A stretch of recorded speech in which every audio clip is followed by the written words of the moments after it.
जय हिंद दोस्तों। उम्मीद करता हूँ आप सब बहुत अच्छे होंगे। जो भी क्लिप्स, जो भी रील्स अभी आप लोगों ने देखी है अपने स्क्रीन पर, ये सारी की सारी सैयारा मूवी के शो के दौरान ली गई हैं। दोस्तों, इन वीडियोस को देखने के बाद में क्लियरली पता चल रहा है कि हमारे देश का जो युवा है, जो यूथ है, वो बिल्कुल डायरेक्शनलेस लाइफ जी रहा है।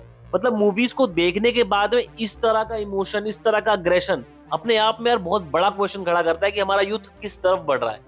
इस पूरे की पूरी वीडियोस और इन सारे इंसिडेंट्स को देखने के बाद में दो पॉसिबिलिटीज बनती हैं। पहली पॉसिबिलिटी ये है कि हमारे देश का जो युवा है वो प्यार मोहब्बत से ऊपर उठ ही नहीं पा रहा है, उसकी जिंदगी ही इसी चीज के बीच में उलझ करके रह गई है। दूसरा पॉसिबल सिनेरियो यहाँ पर ये हो सकता है कि सोशल मीडिया पे पॉपुलैरिटी पाने के लिए इस तरह की चीजें लोग कर रहे हैं ताकि उनकी वीडियोस और उनके जो रील्स हैं वो वायरल हो जाएं।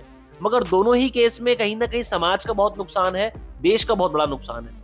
आप और हम इस चीज को बहुत बेहतर तरीके से जानते हैं कि जो बॉलीवुड की इंडस्ट्री है, इसका कहीं ना कहीं इंसान के जीवन पे बहुत ज्यादा इम्पैक्ट रहता है। जो भी मूवीज आती हैं, इनको आज के समय में एंटरटेनमेंट के तौर पर बिल्कुल भी नहीं देखा जाता है। आज के समय में लोग मूवीज को अपने रियल लाइफ से जोड़ करके चलते हैं। कहीं ना कहीं हर मूवी का किसी ना किसी इंसान के ऊपर काफी ज्यादा गहरा असर पड़ता ही पड़ता है। और पिछले कुछ सालों में हम लोगों ने देखा कि कैसे भारतीय युवा अनावश्यक प्रेम कहानी और भावनाओं की ओर ज्यादा आकर्षित हो रहा है, जबकि देश और उसके डेवलपमेंट जैसे मुद्दों पर बातें ही नहीं होती। और उसका कहीं ना कहीं एक बहुत बड़ा रीजन ये भी है कि हमारे देश की जो मीडिया और एंटरटेनमेंट की पूरी इंडस्ट्री है, यानी जो बॉलीवुड जो चलता है, बॉलीवुड के अंदर क्या है कि फिल्मों में और सभी टीवी शोज के अंदर लव स्टोरीज को बहुत ज्यादा प्रायोरिटाइज किया जाता है।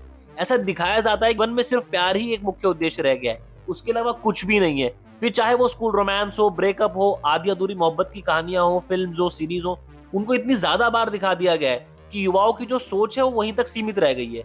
और अगर मैं वही दूसरी तरफ बात करता हूँ देशभक्ति की, समाज सुधार की, साइंस की, इनोवेशन की, तो इस तरह पर या तो कहानियां बनती नहीं है और बनती है तो देखी नहीं जाती।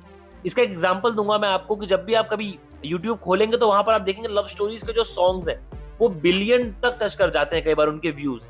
वहीं जब कोई ऐसी इनोवेटिव वीडियो होती है जहां से आपको अच्छी खासी इंफॉर्मेशन या नॉलेज मिल सकती है, उस पर आपको हार्डली बहुत ही कम व्यूज देखने को मिलेंगे। आज के समय में भारत के अंदर जो युवाओं की जो पॉपुलेशन है वो लगभग 42 करोड़ के आसपास है, यानी कि पूरी पॉपुलेशन का लगभग 29%।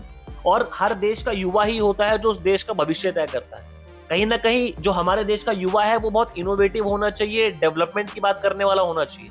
मगर यहाँ इन क्लिप्स को देखने के बाद में बहुत खतरे का एहसास होता है कि हमारे देश का जो युवा है वो किस तरफ बढ़ रहा है।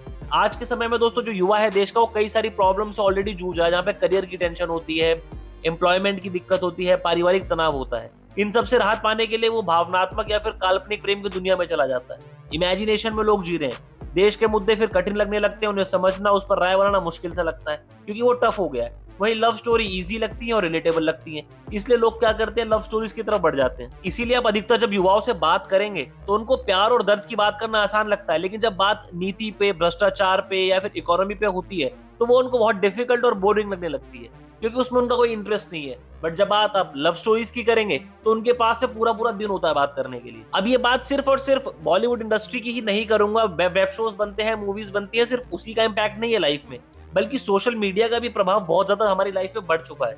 अगर मैं आपको बताऊं, इंस्टाग्राम, यूट्यूब शॉर्ट्स, रील्स पर जब भी आप वीडियोस देखते हैं, सबसे ज्यादा आपको इसी तरह की वीडियोस मिलेंगी जहां पर आपको लव, ब्रेकअप, फीलिंग से जुड़ी चीजें दिखेंगी। ये प्लेटफॉर्म वही चीज दिखाते हैं जो लोग ज्यादा देखना पसंद करते हैं और यही एक साइकिल बन जाती है। देशभक्ति या जागरूकता बढ़ाने वाली पोस्ट एल्गोरिदम में दब के रह जाती है क्योंकि उन्हें ना ही लाइक्स मिलते हैं, ना ही शेयर्स मिलते हैं और ना ही व्यूज मिलते हैं। इसीलिए जब भी इंस्टाग्राम खोलेंगे, फेसबुक खोलेंगे, लव स्टोरीज ही दिखेंगी आपको हर जगह। और वही सेम चीज इस सैयारा मूवी के साथ भी हुई। मूवी कैसी है मुझे कोई आइडिया नहीं है, कोई भी क्लू नहीं है, मगर जिस तरह ये युवाओं ने इसको एक ऐसी हाइप बना दी है, और वो भी एक अननेसेसरी हाइप। दोस्तों, सिर्फ एक आम मूवी का आना, रिलीज होना और उसके बाद में एक ऐसी लहर सी आ गई है, एक ऐसी सुनामी सी आ गई है उस मूवी की पॉपुलैरिटी को लेकर के कि लोगों को आज ये लग रहा है कि भैया हमसे चीज छूट ना जाए। मतलब एक इस जनरेशन की एक टर्म है FOMO, FOMO, fear of missing out. ऐसा लग रहा है कि लोग इस होड़ में लग गए कि शायद हमसे कहीं छूट ना जाए तो हम भी जाके जल्दी देख लेते हैं। अब सोचिए, इस तरह की मार्केटिंग की गई है इस मूवी की, इस तरह के लिए ऐसा पीआर किया गया है कि लोग इस टेंशन में कि कहीं हम इस मूवी को छोड़ ना दें, ये मूवी हमें देखनी ही देखनी है हर हाल में। इस तरह की एक पूरी की पूरी मानसिकता तैयार कर दी गई है। इसका एक सबसे बड़ा कारण ये भी है दोस्तों कि हमारी शिक्षा प्रणाली और एक पारिवारिक माहौल भी कहीं ना कहीं इन चीजों के फेवर में जाता है। स्कूलों में, घरों में सिविक एजुकेशन, राष्ट्र निर्माण, सामाजिक योगदान पर ज्यादा ध्यान तो दिया नहीं जाता। बच्चों को शुरू से कभी सिखाया नहीं जाता कि देश के लिए सोचना है या कुछ करना है, ये भी लाइफ का एक पार्ट है। अगर प्रेम और इमोशंस पर फिल्में और गाने हमें बचपन से घेरते हैं तो देश और समाज की बातें ऑब्वियसली पीछे रह ही जाएंगी। और इसमें सबसे बड़ी चीज ये भी दोस्तों कहीं ना कहीं मैटर करती है कि जो युवा पीढ़ी है ये अपने आसपास की चीजों से बहुत ज्यादा इन्फ्लुएंस होते हैं। Most of the youth are like involve in love stories. उन लोगों का जो पूरा का पूरा इंटरेस्ट है वो लव स्टोरीज की तरफ बहुत है, अफेयर्स में चलती हैं चीजें, वैलेंटाइंस डे मनाया जाता है। मगर यहाँ पर जब देश की बात आती है, कारगिल दिवस किसी को याद नहीं होगा।